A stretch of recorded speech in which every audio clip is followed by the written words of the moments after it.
Corona virus की महामारी की चपेट में आकर अब तक 5 लाख से ज़्यादा लोगों की मौत हो चुकी है। ये जानकारी जॉन्स हॉपिंग्स यूनिवर्सिटी ने दी है। सबसे ज़्यादा 1,25,763 लोगों की मौत अमेरिका में हुई है। इसके बाद ब्राज़ील में 57,070 और ब्रिटेन में कुछ 43,634 लोगों की मौत इस बीमारी से हुई है। आशंका है कि अलग अलग परिभाषाओं, टेस्टिंग रेट, देरी और संदिग्ध अंडरपोटिंग की वजह से संक्रमित और मरने वालों की असल संख्या बताए जा रहे आंकड़ों से भी ज्यादा हो सकती है।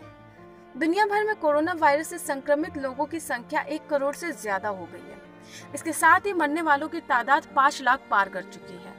जॉन्स हॉपिंग्स यूनिवर्सिटी के मुताबिक संक्रमितों की कुल संख्या 1,70,339 है। वहीं दुनिया भर में मरने वालों की संख्या 5,03,6 है। अमेरिका में पुष्ट मामलों की संख्या 25 लाख के ऊपर हो गई है।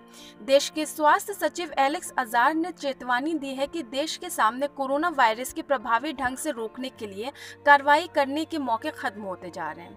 हेल्थ और ह्यूमन सर्विस सचिव ने खास तौर पर हाल में दक्षिण में बढ़े मामलों की तरफ ध्यान दिलाते हुए कहा है कि लोगों को खासकर इन हॉट जोन में सोशल डिस्टेंसिंग और मास्क पहनकर जिम्मेदारी से काम लेना चाहिए।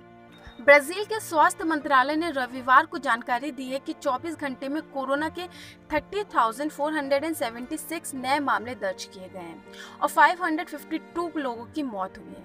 देश में अब तक कुल 13,44,143 संक्रमित मामले हैं और कुल 57,622 लोगों की मौत हुई है। ऑस्ट्रेलिया में विक्टोरिया के प्रमुख उपनगरीय लॉकडाउन और घर पर रहने के आदेश देने पर विचार कर रहे हैं, क्योंकि मेलबर्न में कोरोना वायरस के कई क्लस्टर मिले हैं।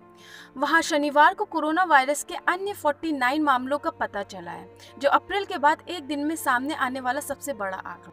ईरान के राष्ट्रपति हसन रूहानी ने रविवार को कहा है कि अगले हफ्ते तक ईरान के कुछ इलाकों में मास्क पहनना अनिवार्य होगा और वायरस से बुरी तरह प्रभावित प्रांतों में फिर से प्रतिबंध लागू किए जाएंगे। एक अध्ययन में सामने आया है कि ब्राजील का LGBT समुदाय कोविड-19 की वजह से गई नौकरियों की समस्या से बुरी तरह प्रभावित है। श्रीलंका ने रविवार को आधिकारिक तौर पर अपना देशव्यापी लॉकडाउन खत्म कर दिया है। मामले बढ़ने के बाद वहां 1 महीने पहले कुछ चयनित इलाकों में फिर से कर्फ्यू लगाया गया है। श्रीलंका में 20 मार्च को लॉकडाउन लगाया गया था और पिछले 2 महीने से धीरे धीरे उसे हटाया जा रहा था। हालांकि रात को प्रतिबंध लगाए जाते थे।